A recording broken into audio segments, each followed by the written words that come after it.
Welcome, everybody, to another episode of Environmental Social Justice. We have our favorite returning guest, Miss S. Lee Wright. Welcome back to the show, Lee. Thank you so much. It is a pleasure to be here, as always, with you guys. Thank you. So we brought you back because, you know me, I always focus on finance and ESG and energy, but the feedback we've gotten is people want to know more about sustainable design. Why is it important? You've done this for a very long time. Yeah. Long time. Oh, yeah, longer than we like to talk about. But yeah, it's my sole purpose and passion in life. And interestingly enough, as crazy as the world is right now, that craziness seems to be making people a little bit more of a homebody. Obviously, with the pandemic and the confinement and all that stuff, we were stuck at home. But it's always been people really want to have a nest that's safe and beautiful. Right. But now we really need that safe nest. So people are becoming much more fixated on making sure that they're in the right environment, because we're recognizing the downsides of what I've been saying for a long time. If you're not in the right space, you are not going to be able to thrive. So yeah, it's getting what are just some of the trendy eclectic items that people are comfy things that people are buying for our homes these days that's actually sustainable? Yeah. Well, it's a very interesting thing. So my terminology for sustainable is multiple sides. As you guys know, I am a LEED accredited professional, but I'm also a Feng Shui specialist and consultant. And an interior architect, right? So I've got the woo-woo and I've got the environmental stuff. So my terminology for sustainability is kind of double-sided. It is about creating a sustainable environment that you can be happy in and safe in, and it's going to last for a really long time, and it's not going to put you into dire straits, right? Lots of people try to do big renovations and home decorating projects that they can't even remotely afford. And then talking about the ROI and all of that. It's like, I learned a long time ago that you actually have to think about what it is that you need to function properly in your space in order to make it sustainably happier. So to answer your question, Joy, what are people really going for? There are really lots and lots of focus on bedrooms. Really interesting. People are wanting and needing to sleep better. So people are wanting to spend a little bit more money on better mattresses, better linens, the right pillows. There's a lot of cozy. People are wanting cozy. So, I'm helping people kind of warm up their houses with decorating tips. What do we do about those curtains, and what are we going to do about those throw blankets and the pillows that you want to squish when you're on the sofa? You can't replace the sofa. You can change your sofa by putting a few little things on it that really make it a lot more cozy. That's where I'm seeing the big vibe right now. And you have a presentation for us today. So while I get that hooked up, we will let you guys chat for a quick second. So talk amongst yourselves. So Joy, you have a cozy home? You have a sustainably designed home, Chica? Well, listen, I don't have much furniture. I never have. Too much furniture in clutter is just not what I do. So like my living room area, I have 2 chairs next to the bay window. That goes into the dining room. Don't really have a couch in there, but have a den that's just very comfy, with chairs that I've actually gotten reupholstered over the years. Smart. Remember, furniture actually used to be solid. It used to be made very well, that all you'd have to do is reupholster it. I have a lot of that type of furniture. I love it. I love it. Yes, you really hit on something that is a bugbear for me. Clutter is unsustainable, right? So I say that you only have clutter in your house if it hasn't been properly thought through and designed well. There's no such thing as like negative, bad clutter. But God, do we live in a world of conspicuous consumption? Yes. So oh my God. I love the fact that you say that you have a lot of space in your space. Yeah, it keeps my mind clear. That's really what's important to me, not having to pick up little items, here and there, move something from left to right. I just like having the space. People have items that they consider, eclectic items or collector's items. when I look in a home like that, some of that stuff looks to me just like junk sitting in a room. And as a sustainability professional as well, I just think that cleaner landscapes just really make for easier living in everything that I do. Absolutely. I love that. Well, you walk the walk, Joy, right? That's what we need to be doing, you know? So for me, sustainable design is a lifestyle for me. I design solely for the purpose of maximizing positivity and minimizing damage to the earth. And this picture here is actually the beach right next to my little apartment. So I left New York City um, uh, um, 7 years ago. Oh my God, how time flies, Wow. right? So 𝑤𝒒𝒒, so just my story, just to give you a tiny bit of who I am. 7 years ago, I left an unsustainable life in New York City. I had a really beautiful apartment, was running my company for at that point, 10 years, in Tribeca, living the life, doing the dream, but it wasn't very sustainable. I was working 14 hours a day, 6 days a week.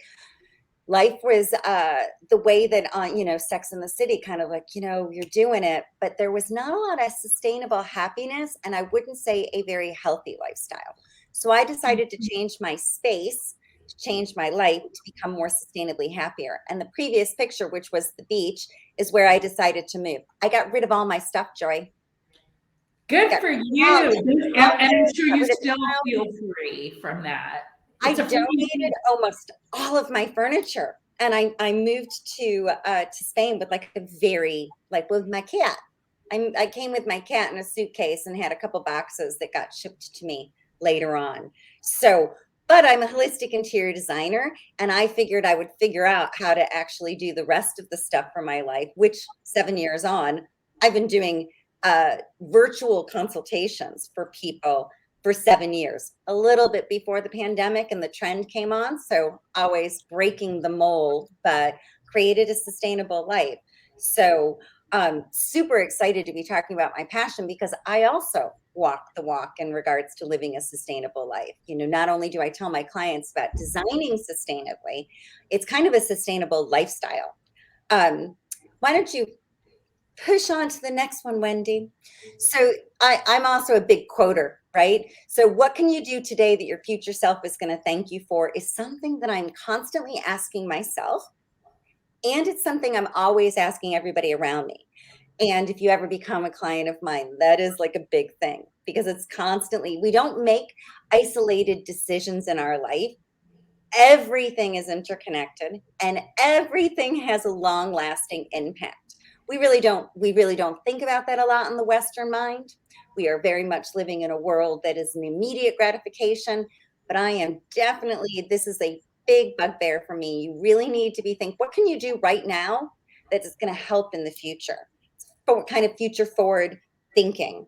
And it's a really important thing to be thinking about. So I'm going to talk a little bit about a couple design projects that I've done in the past that have environmentally conscious, eco-friendly, sustainable hints, just to give some of the people out there some ideas of how you can do this, because it's really a mindset, and it's not as difficult as people think. We get a little bit scared and a little bit freaked out about it, but as I learned when I studied and became a lead AP, it's just about making the right choices and keeping what you can do for the future that's going to be less harmful for the earth often is really great for you too.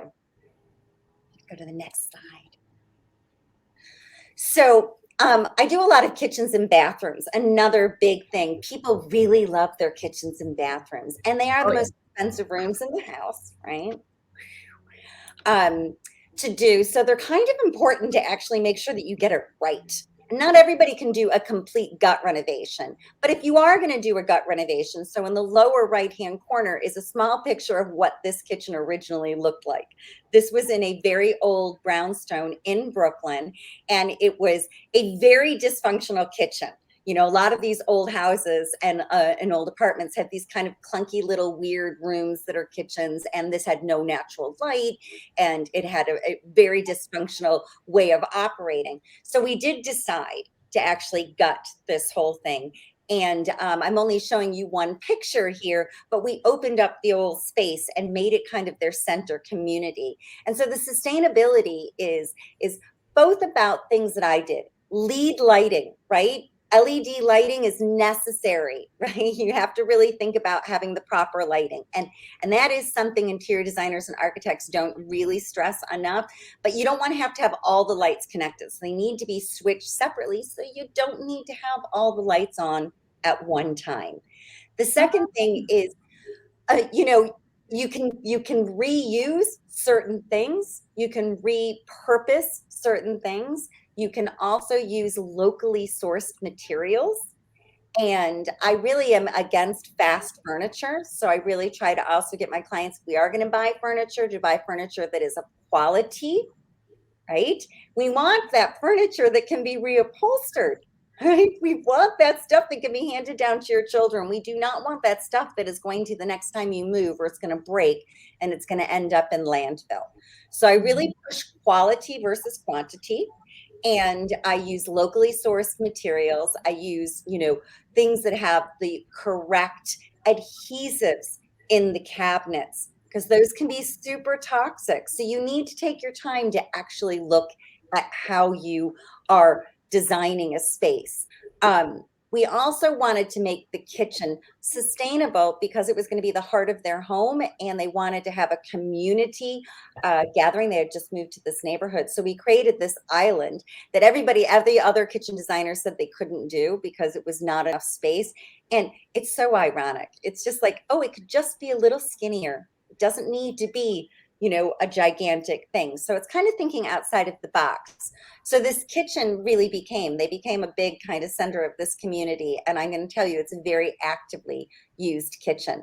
But things that you want to be sustainable, we ended up putting that hood in as a kind of secondary thought. They didn't think they were going to need it. But from a sustainability standpoint, I went back and convinced them that air quality, if you cook a lot in a space, you need to make sure that the air quality is good. Yes, you've got doors to the back garden that you can open, but you can't cook a lot in a space if you don't actually have a really good hood.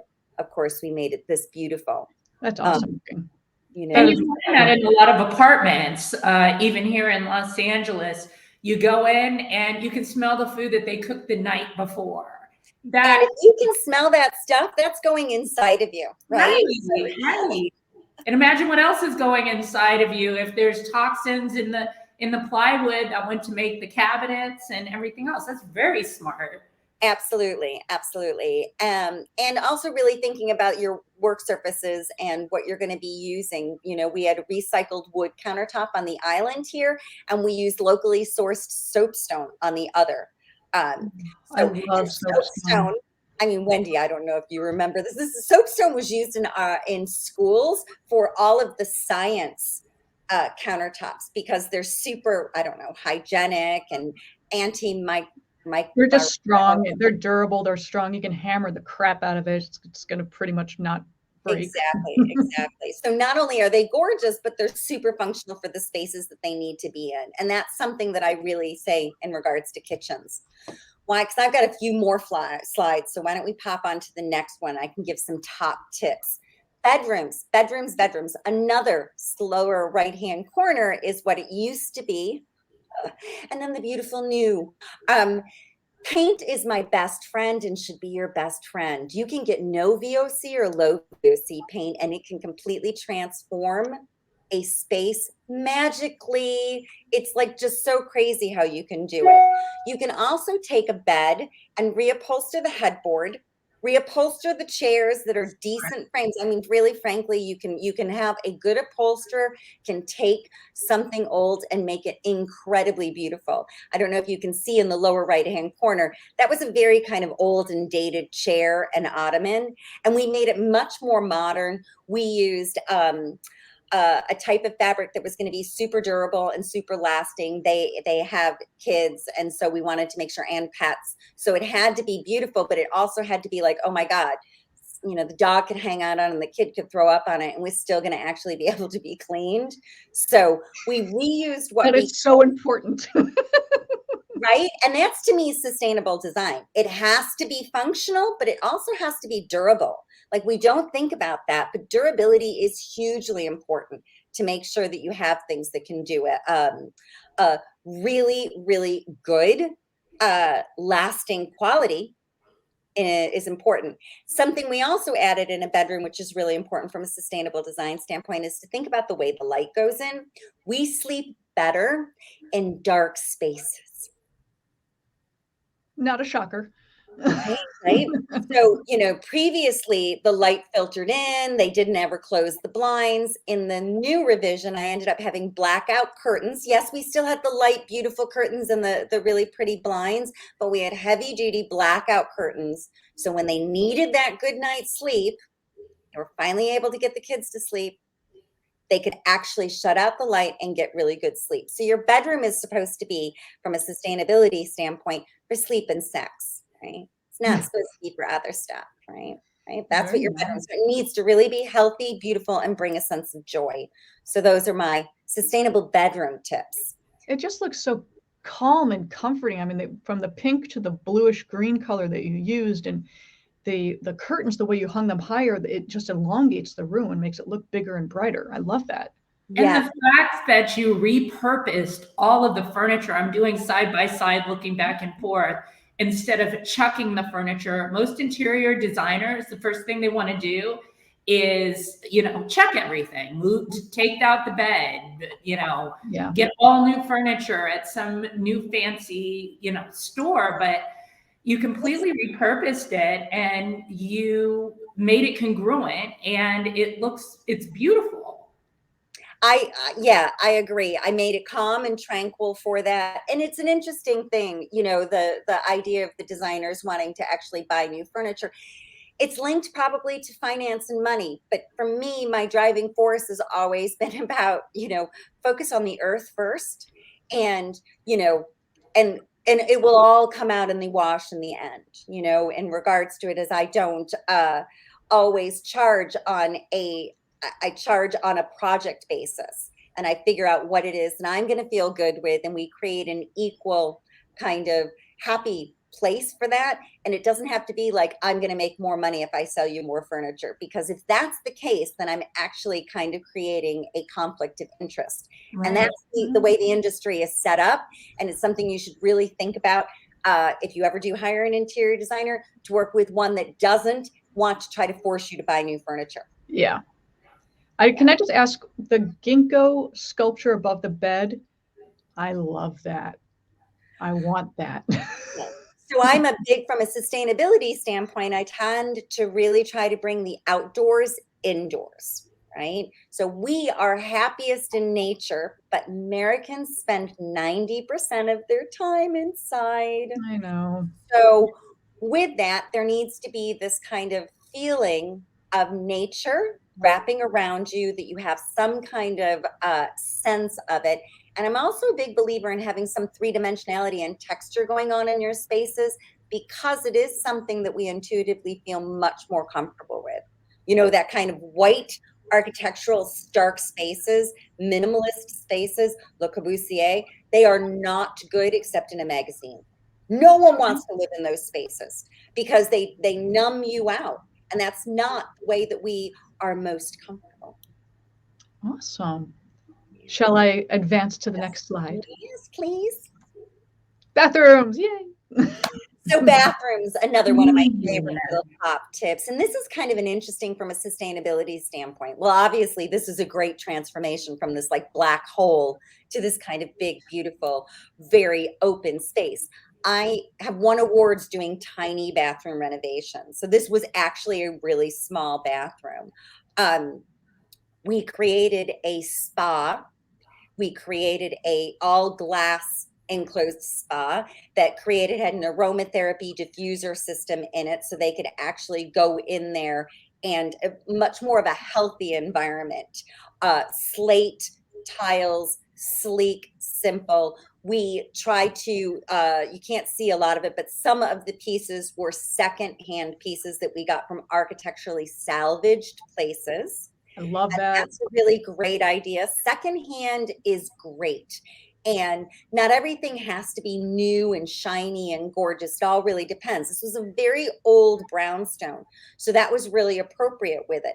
If it's done well, mixing old with new is fantastic. Another thing I think about is like the slate on the floor here. I remember the contractor saying, slate's not good for a bathroom. And it's really funny. I'm like, but they use slate on roofs in houses in England that are still around 500 years later. So trust you me, this material is perfectly suitable for a bathroom. Yeah. And another thing I also am a big believer from a sustainability standpoint is try to source local and also use local artisans. So that little beautiful detail of the tile was actually by an artist in Vermont. And I had been up there, met this local artisan. So trying to actually really keep alive local artists and the small mom and pops. That's my small way as a global interior designer to try to break the trend of fast, big production, everything made in China, and here it's super cheap. We want things that are actually much more personal, much more local, made with the human scale in mind. Bathroom sustainability tip, all your fixtures should be replaced with low flow water, people. That Yes. does not mean that you're going to have a drippy thing on your head. Trust me, they have aerators that make that not a problem anymore. That is like 20 years ago a problem. It is not a problem right now. So your dual flush toilets with not a lot of water in it, low flow faucets, all of that stuff should be just like mandatory, should be immediately done. In my house I'm moving to in Spain, I can't even tell you how old the toilets are. And I'm like, oh my God. And I'm like trying to convince the owner that she's going to let me go for a low flow dual flush toilet, because I'm like, we are wasting water every time we use the loo. That can't happen in your bathroom. So, And I don't care where you live. Surprised, not even just in Spain, but I was in Nashville over the summer and stayed at a hotel, and it was still that old tidy bowl toilet with gallons of water in it. It's the sustainability part is so simple. It's actually cheaper to replace with those types of parts, but nobody gets it. Nobody gets it. Water is going to become a commodity. I'm sure we could do a whole other talk about that. And I've been saying that for years and years. The water needs to be treated with the sacredness of what it is, you know. And it's why we also did this shower here. We got rid of the bathtub for them and got them a shower, but it's a steam shower. So they're actually, in a sense, they weren't going to use the water to create a steaming environment. We had a steam system put in that created steam in the space from a health perspective. So I also think bathrooms are about cleaning your body, but cleaning your spirit. And we do that to stay healthy. So your bathroom from a sustainability standpoint needs to be a place that you feel good taking care of yourself, you know, not just go in and quickly get out, right? Can I, the 3 nozzles you have on the shower head, is one of those a steam one, or are those all just 3 shower heads and the steam's elsewhere? I can't really tell. Yes, those are all 3. One of them is a steam, and 2 of them were for jets coming in. Oh, that's fantastic. Really great design. Shall I advance? Yes, please. Another bathroom design, because they're so fun, the before afters, right? Oh, this is like night and day. I know. And this one needed to be transformed from this kind of, you know, dark, kind of very, you know, that at that point, very trendy kind of beige on beige on beige. And we were inspired by creating something as a family bathroom because I had a daughter that needed to be in the bathroom with them. So we got rid of the sharp edges. We created a whole bunch of kind of a gradation of water, because they were talking about how they always vacationed in like Aruba and the Caribbean. And so the water was a really important part, though this was in Brooklyn again. And so these were all recycled tiles. So, you know, that's another thing, super easy to find. There's a lot of porcelain and ceramic tiles out there, right? But if you're going to spend money on these tiles, spend a little bit more money and actually get them where they're either handcrafted or they're made from recycled, or better yet, both. And these are so gorgeous that it just is kind of like, to me, the statement of the space, and super easy to kind of change the design, you know, giving away my interior design tips. I just changed the color and the way that they were laid out. If Yeah, you no, notice it the looks bottom great. part of it, they were stacked. The middle part of it, the exact same tile, but different color, were just done in a brick pattern. And then we went for a smaller tile up at the top. That's really easy to be installed, like super easy to be installed. So there's not a lot of complication, but it creates that textural interest that, again, from a sustainability and comfort level, you feel so much better in a space that has that kind of texture. And I love how it just it reminds me of the ocean. I mean, the different grades of the ocean that you see when you stare out. It's perfect. Yeah, yeah. And I'm also a big believer in creating safety and thinking about those types of things. So often I look at these spaces and I'm thinking, woo, you did not study Feng Shui, because that angle is really dangerous. It's really beautiful, but does anybody ever use it? You know, thinking about having angles in bathrooms, especially when young children are in them, is something I'm always very aware of. So I'm really look for things to have much more of a curve shape in regards to it. And you can also notice all LED lights, and this was a while ago before it being super, super popular, 3 different types of lights. So you can only use the ones when you needed what you needed in regards to it. So you're not turning all the lights on at the same time. Just when you're taking a shower, you can have the lights in the shower, or you're brushing your teeth, just the ones over the sconce. So it's kind of again, a super important way of thinking about your design as a function. And there's sustainability, you know, the locally sourced recycled materials, the low flow fixtures, the kind of really sustainable light fixtures, but function and sustainability that you're going to use it and be safe in it too. I absolutely love it. Let me advance. Yeah. Living rooms.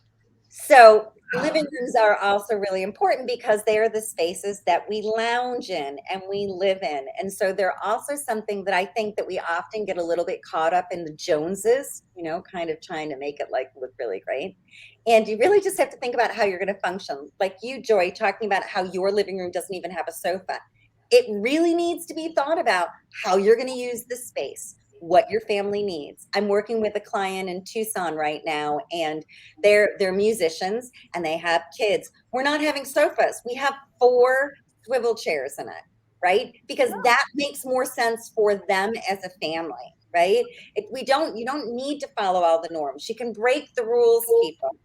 And this particular living room also went from a very dingy, underused, freezing cold room, and we did a lot of things to actually make it thermally much more realistic. We needed to make it so it would actually be a comfortable space to be living in. So the coziness of the sofa where you could curl up on it, throw blankets, being able to we actually retrofitted the radiator so it actually worked. Crazy things, right? Things that you need to do in order to make a space work, using curtains. Oh my God, crazy. But in the winter, that really keeps a lot more Insulation. warmth inside. And it's amazing that these simple things, thermal, you're not going to feel comfortable in a space if it's not warm or cool, depending on what it is that you need to do. So in your living rooms, I'm always like, break outside of the box. Think about how you want to use the space. You know, are you a person that needs to curl up, or do you like to sit up? You know, do you watch TV? Do you want to have a conversation? What's the focus of the room?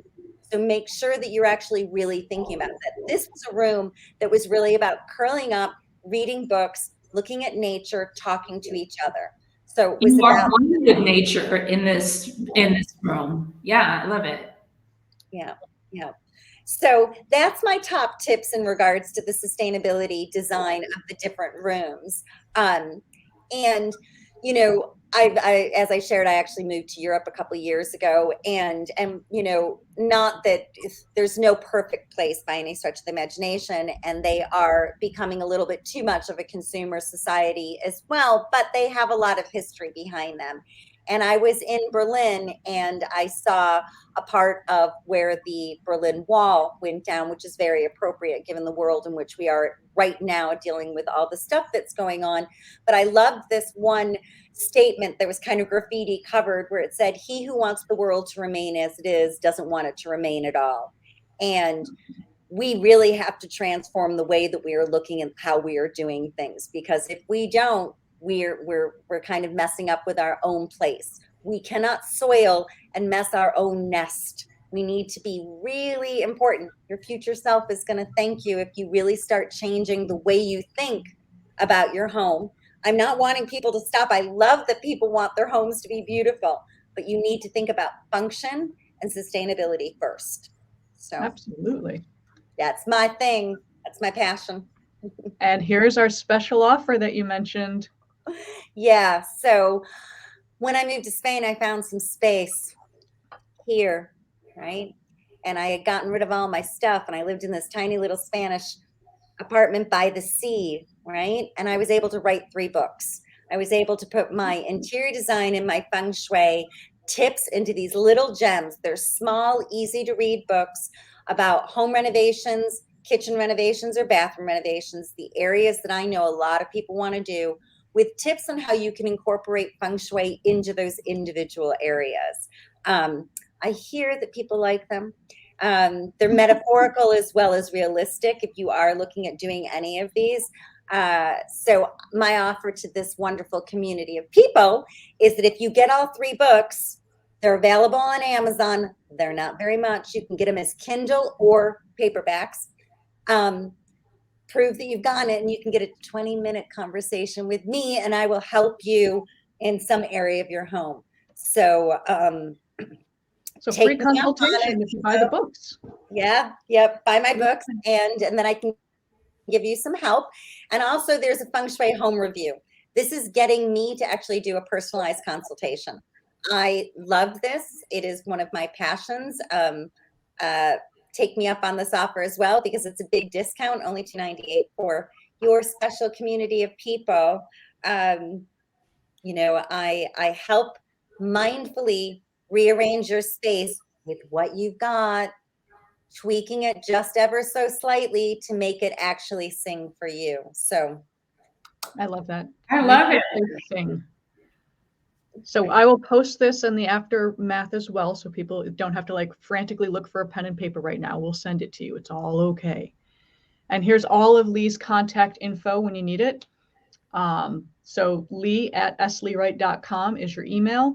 You can ask any question. You still have your New York number. Good for you. I do. I know. Crazy world that we live in. So all you ever have to do is look for S. Lee Wright, and all my stuff kind of pops up. You are easily found. I do have to say that. And is that your last slide? That is my last slide. Okay, I'm going to come back to our little group now. So thank you. This is awesome. I love those designs. I actually took notes to soapstone for kitchens, slate for floors, sconces above the bed. Haha, I love that look. And aromatherapy diffusers. Mike's going to kill me. Well, as I always say, we have one pie, and we just have to decide where we're going to divide that pie up. So I'm really good at helping you figure out how to reuse and repurpose some of the other stuff, so you can use your hard-earned money on some other things, right? Absolutely. Well, on that note, we thank you. Welcome back anytime. And guys, look for that deal. Look up S. Lee Wright. That's WRIGHT. And use her services. Seriously, you work globally. She can talk to anyone in the world. Hunt her down. So on that, guys, we have to thank you. Everyone have a wonderful day, and we will see you next time. Bye. Thank you. Thank you, Lee. So much. Bye, everybody.